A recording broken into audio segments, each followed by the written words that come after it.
Are we in the grip of a powerful and ancient secret society? Does the Illuminati run the world? Is every war, revolution, new disease and new idea released upon the world by shady men who work in the background?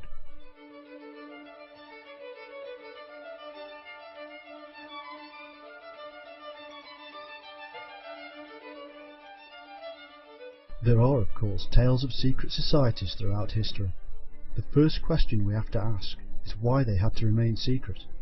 According to popular belief, it is because those meeting in secret were men of renown or standing who were plotting to change civilization, whether this be through destroying the church, government or royalty, or through defending the same.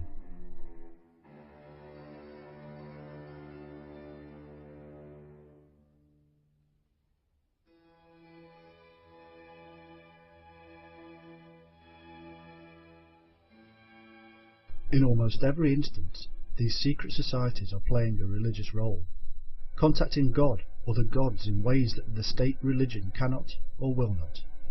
This in itself gives us a good insight. It is a stark fact that religion or beliefs are excellent ways of drawing in members and utilizing a heightened state in the individual for their own ends, whatever they may be. As with most religions, the members of secret societies are chosen ones, members of the few. This in turn makes the initiate feel more important when accepted, even though precious few are turned down at the initiate stage. The idea of there being different levels then moves the process on and ensures that the new initiate strives to become an adherent or full member by learning the ways of the club or society, and thus the initiate becomes fully engulfed in the world of the society.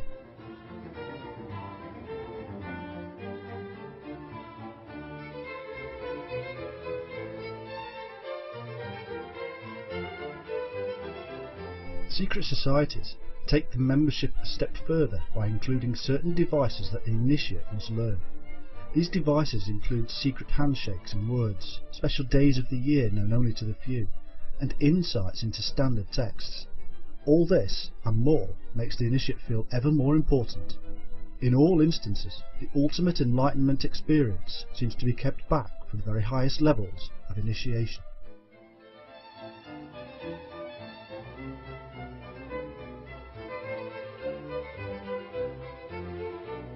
There is also a build-up of camaraderie through regular meetings.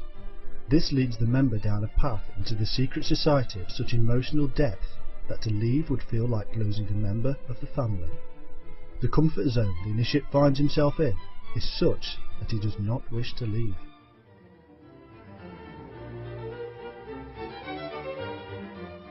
During the initial stages of any initiation, the new member is cleaned, or in simple terms, cleared of any thinking that would not benefit the society or religion.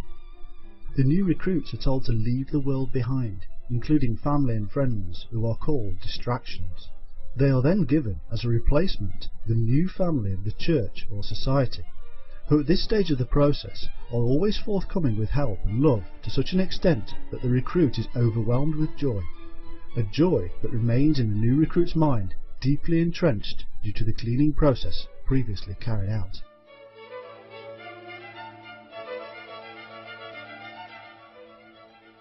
The church and society alike supply the emotional demand with mystical insights that can, again, only be supplied to those who pass tests. These tests are created to deepen the bonds of the initiate yet further. With each new learning process, the adherent feels more and more special, and is indeed given special status.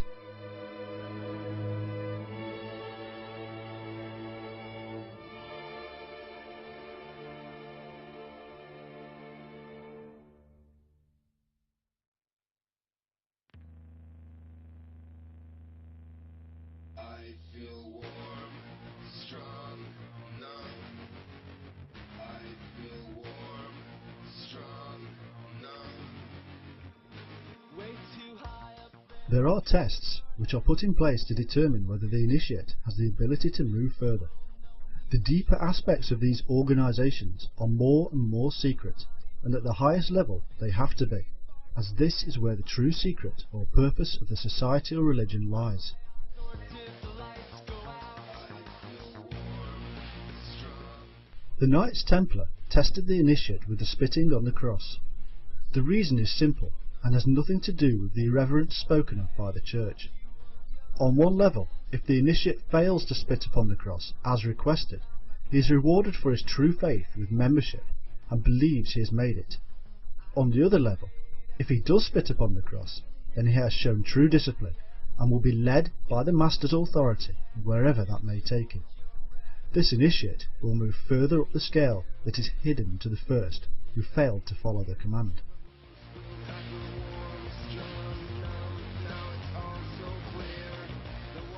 The ways of the society are seen to the outside world as strange and unusual. However, these can eventually become the norm and accepted by the general population. Take for instance Christianity. In the early years of its existence, it was classed as a cult or indeed secret organisation due to having to remain underground. Eventually, this underground stream of Christianity grew and grew, with members in positions of state authority. This in turn made it more and more acceptable. Christianity had secret signs, secret handshakes, special myths and rituals, just as any secret organisation.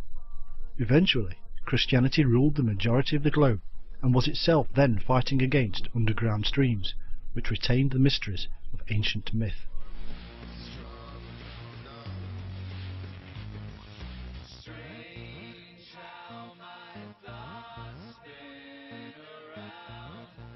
Amazingly, exactly the same can be said of Islam, Judaism, Buddhism and even communism, all of which began as secret and clandestine organisations, seemingly against the state. Just like the secret society of the Nazis in the 1930s, all these now standard organisations or religions began within secrecy and ended up by taking power. The fact remains that history has shown in every generation that secret societies have gained power and become church and state, as was their goal. Today, we have secret societies across the world in each country, all with their own goal and all being watched, as ever, by the state. What history has shown is that eventually these underground streams do indeed alter the power balance of the world. Just look at September the 11th and the attacks on America. They were carried out by clandestine, secret organisations and did indeed alter the world. Another example was the revolt in America against the British Empire, which was backed, led and inspired by the secret society of the Freemasons. In Russia and France, the revolutions were similarly created by secret organisations.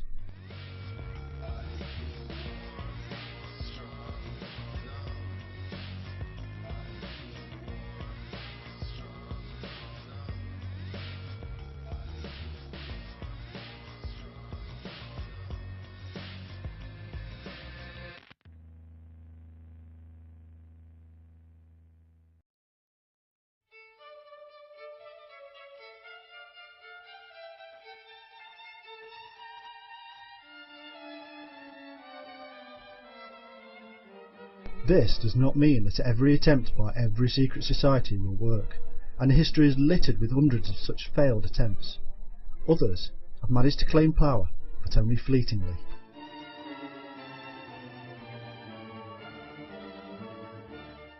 Plato was an initiate into the mysteries of Eleusis, and he even tells us in his writings how he was initiated.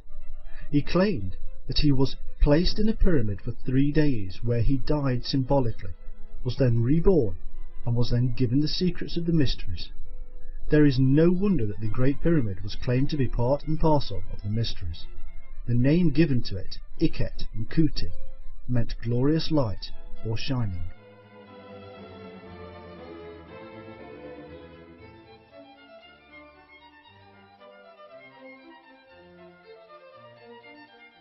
So what is a secret society?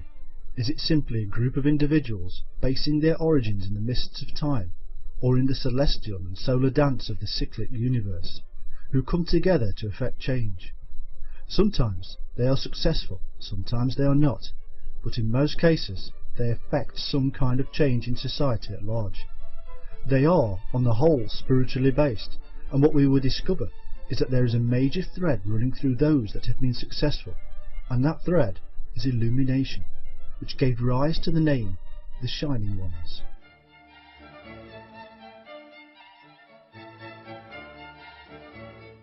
With this in mind, we must now move on to one of the earliest of all origins of secret societies, and from where is derived much of the terminology and symbolism still used today by Freemasons, Rosicrucians, and many others: the Watchers, otherwise known as the Sons of God, and in Hebrew as Erin. In doing so, we shall be taking a look at the very origins of the first secret societies and the influences of astrotheology and serpent worship upon them.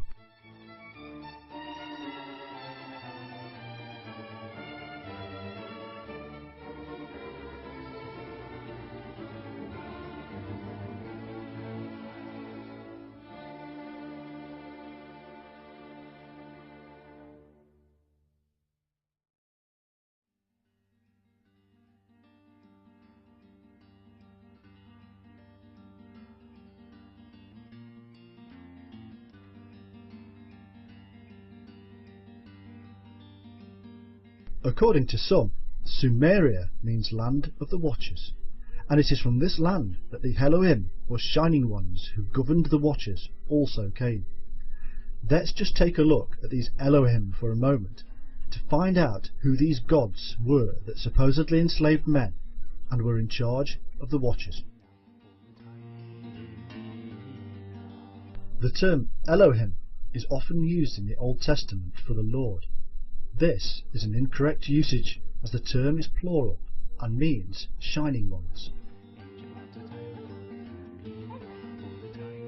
The Sumerian El means simply bright or shining. The Old Irish Ailil means shining. Old Cornish El means shining. Elf means shining. The Incan Illa is bright or to shine. The Babylonian Elu is to shine, to name just a few that have sprung up worldwide from the same Sumerian source. Baal, the deity often spoken of as the Lord in the Bible, is also seen as a shining one in the Old Testament, and is called the Owner. At that time there were many owners or shining ones. In fact, there was one for each village.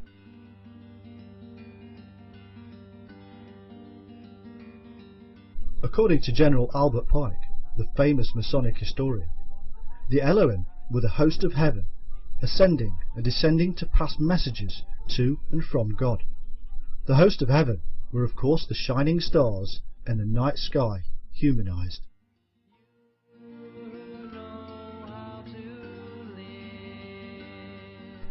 Some of the shining ones were termed watchers. They watched the heavenly host or stars in the sky. They also watched over man. The fact remains, though, that the ancients spoke of a time when there were gods or shining ones who ruled up and down Sumeria in Egypt, and who employed watchers over the ordinary folk. The Hebrews termed these watchers as those who watch. In the Greek, this is translated as giants, a race that even Hesiod featured as being monstrous. Now we can understand the role of giants that are seen across the world of folklore as the presence of the Watchers.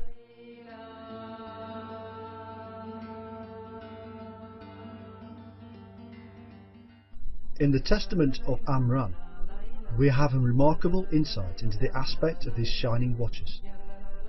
I asked them, "Who are you, that you are thus empowered over me?" They answered me, "We have been empowered and rule over all mankind."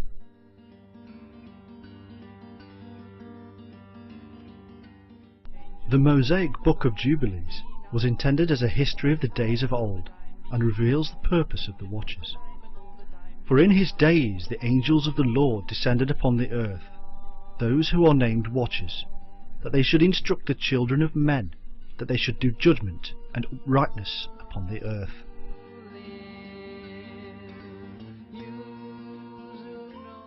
The Watchers taught mankind the knowledge of the signs of the earth, writing, meteorology, geography and geodesy, all implying that these shining ones understood the energy and power of the earth and its electromagnetism, not to mention the movements of the planets. There are many fables of these times from across the world of great builders, architects and magicians, all relating entirely back to these Shining Ones' origins.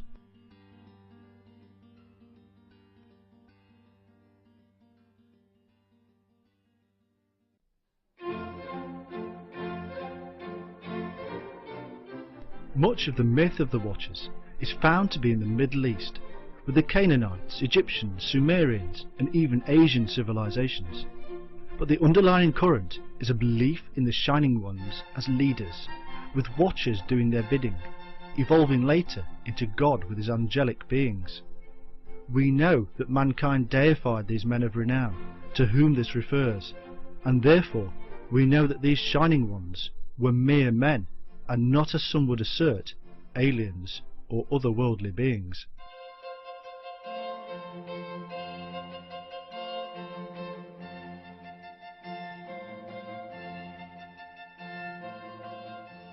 The truth of the story of the Shining Ones and their Watchers has been the subject of a purging by many authorities, who were understandably concerned that the myths of these angels and their worship would detract the people from the worship of the one God. With this end, the Book of Enoch and the Book of Jubilees were stricken from the accepted list and are now known as Apocrypha. What we do know, though, is that these Watchers continued in what has been described as the underground stream and were called egregores.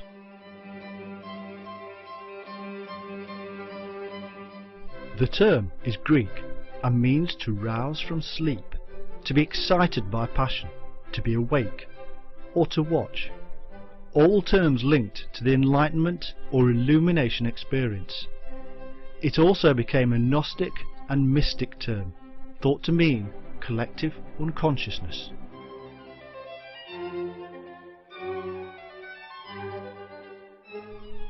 Eliphas Levi speaks of these egregores on numerous occasions, and even links them to the giants or Watchers spoken of in the Book of Enoch, saying that they take shape and have appeared in the guise of giants.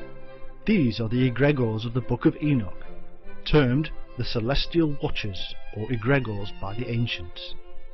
Levi also calls these egregores the Shining Ones of the Bible, and that they are expressed in the myths of various cultures, just as we have been finding. It therefore appears that Levi and others knew of these egregores or Watchers from the recently translated and widely available Book of Enoch. Levi was well known to have Rosicrucian tendencies, and this movement too was aware of the meaning of the word. In fact, they believed that the egregores were still in existence and were in the background. There are a whole host of 16th and 17th century mystics, including Dr. John Dee, who were also aware of the Book of Enoch. In fact, Dee has been implicated as one of the founders of the Rosicrucians, as well as being a spy of the realm under Queen Elizabeth. Like the later Illuminati, the Rosicrucians were a supposed response to the activities of the Jesuits.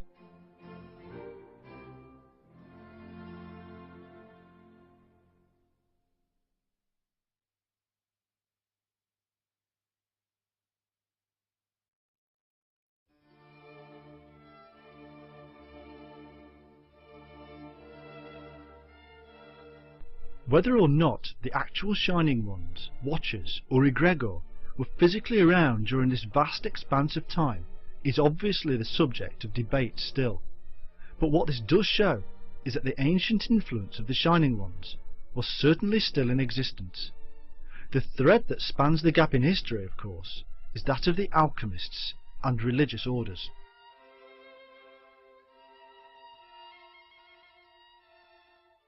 So the question now has to be asked, does the influence or even existence of this line of secret societies still remain with us today? Are we in fact controlled by the ancient Watchers?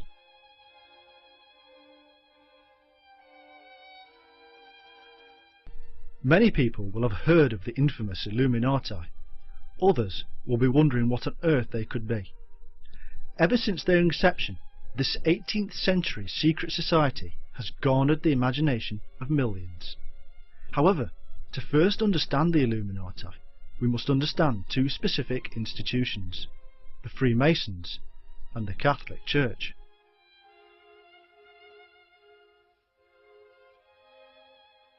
The history and origin of the Freemasons is not a simple subject. In fact, it is virtually impossible to decipher the truth from the myriad histories fed into thousands of books on the subject. The reason for this is simply that it is a large organisation, but it is split into many facets, each one holding virtual autonomy, and so, over time, differences of opinion and ritual have arisen.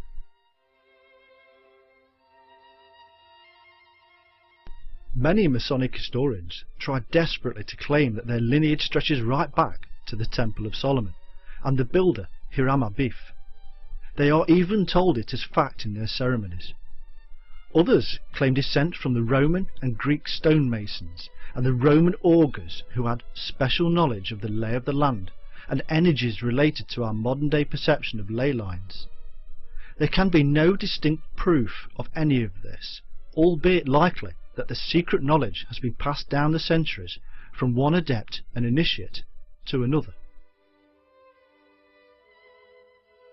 There is indeed plenty of evidence to show that in the 14th century the Masons were already a well-established group and indeed accepted or were evolved by the inclusion of the Knights Templar that had escaped Catholic suppression to Scotland. The first official documentation we have is from 1356 and is actually from England and describes the formation of the London Masons Company. However, these are only the papers that have survived and speak of groups that were forming. It does not deny the fact that there must have been some pre-existing groups that do not have paperwork to prove their pre-existence. The only odd evidence we do have is the symbolism being employed within the great building works of Europe from the 11th century, helping us to span the time period beautifully and thereby showing a continual thread. Now, understanding that this great building exercise erupted with such a vengeance following the First Crusade and the setting up of such organisations as the Knights Templar and Cistercians is the first part of the puzzle. The Templars and their non-warrior cousins, the Cistercians, were more than incidental in both bringing back the seed of alchemical enlightenment from the Crusades, but also the building skills of the Islamic Middle Eastern world. This is seen in the arch and the octagonal designs incorporated into most Templar and Cistercian buildings, as well as other building works carried out under their tutelage. Also built into these structures are huge amounts of numerological symbols and mystical metaphors. These methods were understood and carried on by the Freemasons, who today ritualize these ancient ways, and many probably do not even understand their correct purpose. These mystical building metaphors are as ancient as Stonehenge or the Great Pyramids, even if the term Freemason is not. Today, the Freemasons are a global phenomenon, with members from across the business community, religious establishment and politics. The influence they have is obviously huge and universal. They have links with many other orders such as the Sovereign Order of the Knights of Malta, and have had over the years a lot of bad press for their influence they have brought to bear. They eventually swallowed up other institutions such as the Illuminati. The history of the Freemasons reveals that they have been more than incidental in effecting change on a worldwide scale. The Philippine insurrection of 1896 was orchestrated by Freemasonry. That particular insight into Philippine history was suppressed by the United States government for 45 years until it was finally revealed by historian John T. Farrell in 1954. Masons have been implicated in the Russian and French revolutions, not to mention the American War of Independence.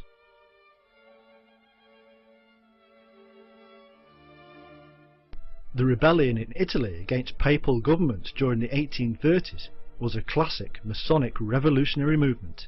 Its leaders were all ardent Freemasons.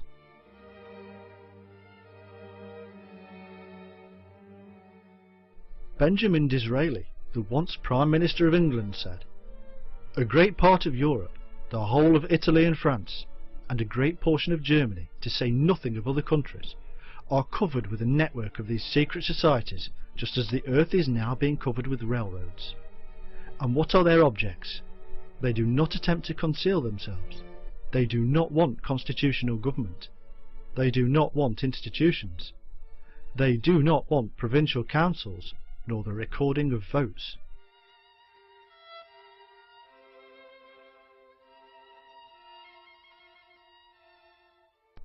A lot of the time, on the surface, there seems to be a war between the Catholic Church and the Freemasons. This is an interesting point, and one that confuses many people when they see that the Masons are actually linked and were created by the Catholic Church, or indeed maybe the other way around. This is a standard ploy used by Secret Service people across the world, and even to be found within the statutes of many secret societies and religious orders. It was the done thing to appear on the outside to be against the powers of authority, whilst all the time working for them.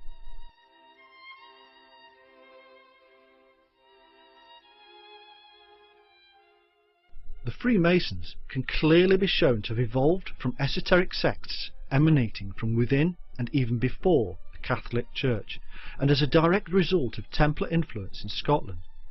So the Masons could be traced back to the Catholic Church, the Templars, the Essene, Islam, and thereby back even further into the Levant, Egypt, and beyond, to the original Sumerian Shining Ones.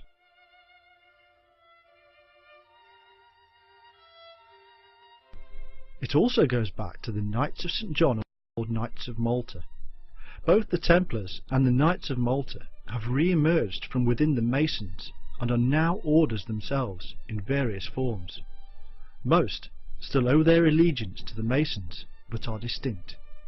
The present-day Knights of Malta can directly be traced back to their origin and are now located in the Vatican.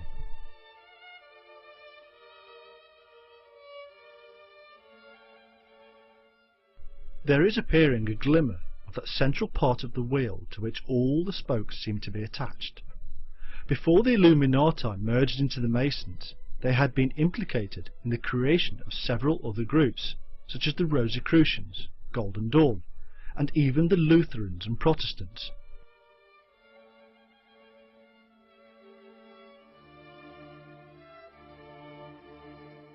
Even South America was regained via the Spanish under guidance of Jesuit and other monastic orders, all Catholics.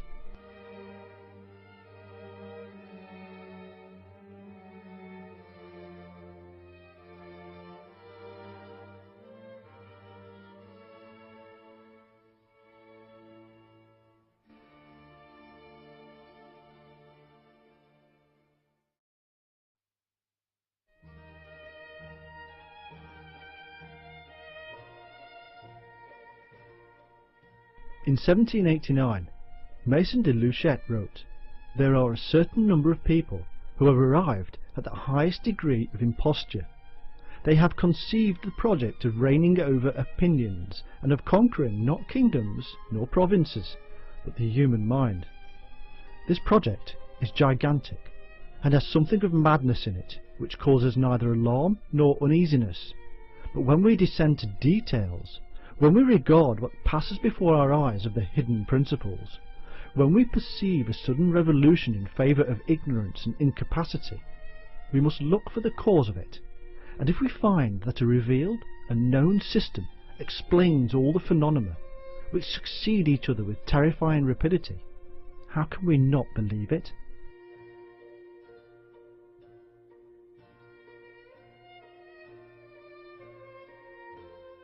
The Illuminati are for many the Men in Black, the silent masters in the background who plot our futures. To others they are a fable, a boys' club, created by frustrated Freemasons in the 18th century. There is, as ever, truth in all, but we must understand that most of the time we end up believing exactly what the marketing and propaganda machine wants us to believe. Sweeping aside the Christian Bible Belt influence of anti-conspiracy theorists and those crazy ideas of the conspiracy theorists such as they came from outer space, we have to get back to the basic facts as we know them. Standard history tells us that the Order of the Illuminati was started by Jean Adam Weishaupt, who was born in Bavaria in 1748. His father was a professor at the University of Ingolstadt and secured a scholarship at a Jesuit college for Adam, who then went on to become a law student at the age of 15. Ingolstadt was a steadfastly Jesuit area and had been for over 200 years. It has been said of the Jesuits that they were the world's largest and most powerful secret service, due mainly to the fact that they were feared by many in the Catholic Church, and that a universal confession could be well utilised for blackmail.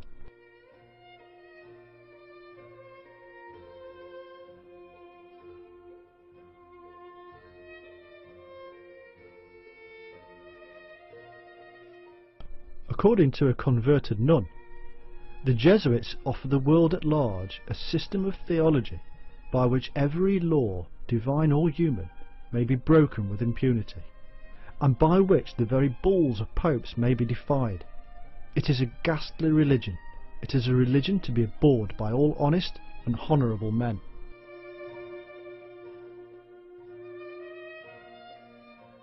So, according to this 19th century writer, they were even above the bulls of the Pope, and even President Lincoln, who was finally assassinated after numerous attempts, said, "The Jesuits are so expert in those deeds of blood that Henry IV said that it was impossible to escape them, and he became their victim, though he did all he could to protect himself. I know that the Jesuits never forget nor forsake."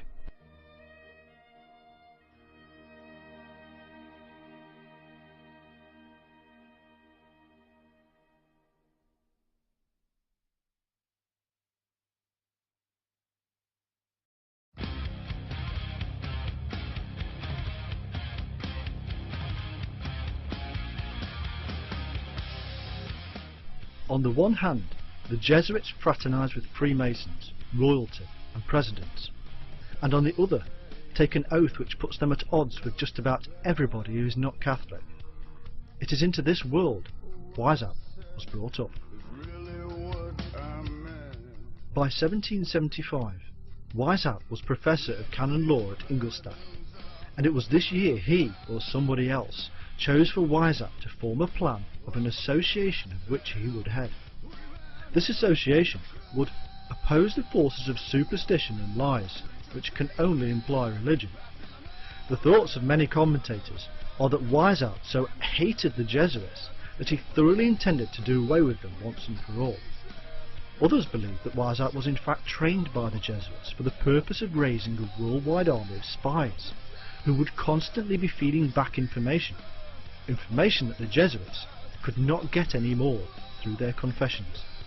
In fact, the Illuminati even set up their own confessions, in line with that of the Jesuits.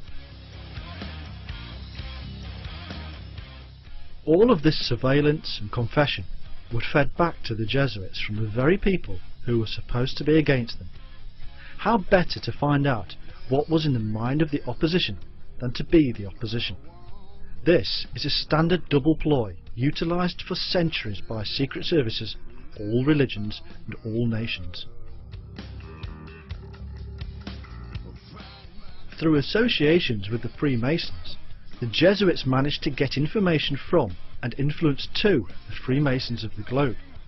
Just how much influence the Illuminati finally had, or have, is unknown, as that is the idea of secrecy. But what can be seen is that following Weishaupt's amazing creation out of the order of a much older institution, we suddenly have several worldwide revolutions and the balances of power shifting like never before. It is out of these times and revolutions that our present-day governments were formed, Read into that what you wish.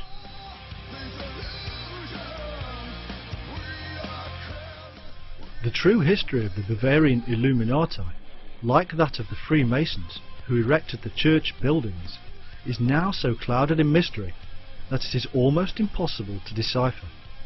In the past few decades, so much madness has been written and subtle links glorified that the popular perception has the Illuminati still in existence today, ruling the world like some sci-fi elite.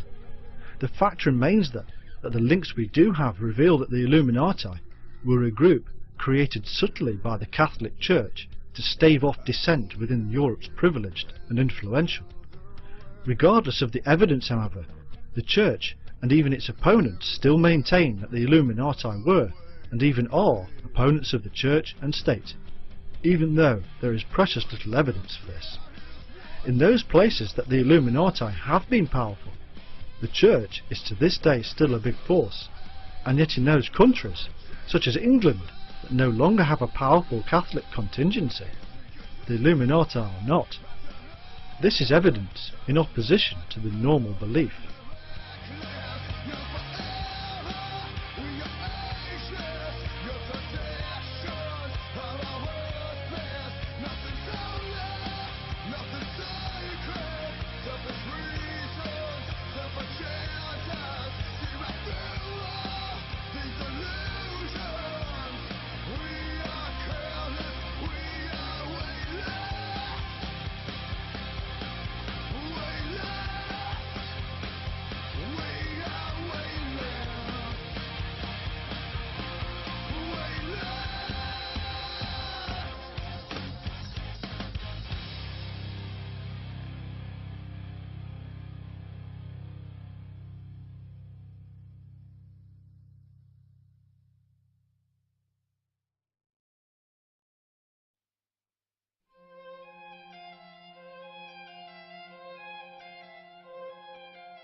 For centuries, there have existed certain esoteric schools of mystical philosophy, originating apparently in several Oriental currents of thought, meeting in the Levant, Egypt, and the Near East. We find in these schools elements of Buddhism, Zoroastrianism, and Egyptian occultism, mingled with the Grecian mysteries, Jewish Kabbalism, and fragments of ancient Syrian cults. Out of the hodgepodge of Oriental philosophy, magic, and mythology, arose in the earlier centuries of the Christian era numerous Gnostic sects, and also the rise of Mohammedanism. Several heretical texts among the followers of Islam, such as the Ishmaelites, Druzes, and Assassins, which found their inspiration in the House of Wisdom in Cairo. To the same sources may be traced the ideas that inspired such political religious movements of the Middle Ages as those of the Illuminati, Albigenses, Cathari, Waldenses, Troubadours, Anabaptists, and Lollards. To the same inspirations must be assigned the rise of early secret societies. The Templars are said to have been initiated by the Assassins into the anti-Christian and subversive mysteries, and we find similar traces of an old and occult origin in the Alchemists, the Rosicrucians, and the later mystical cults.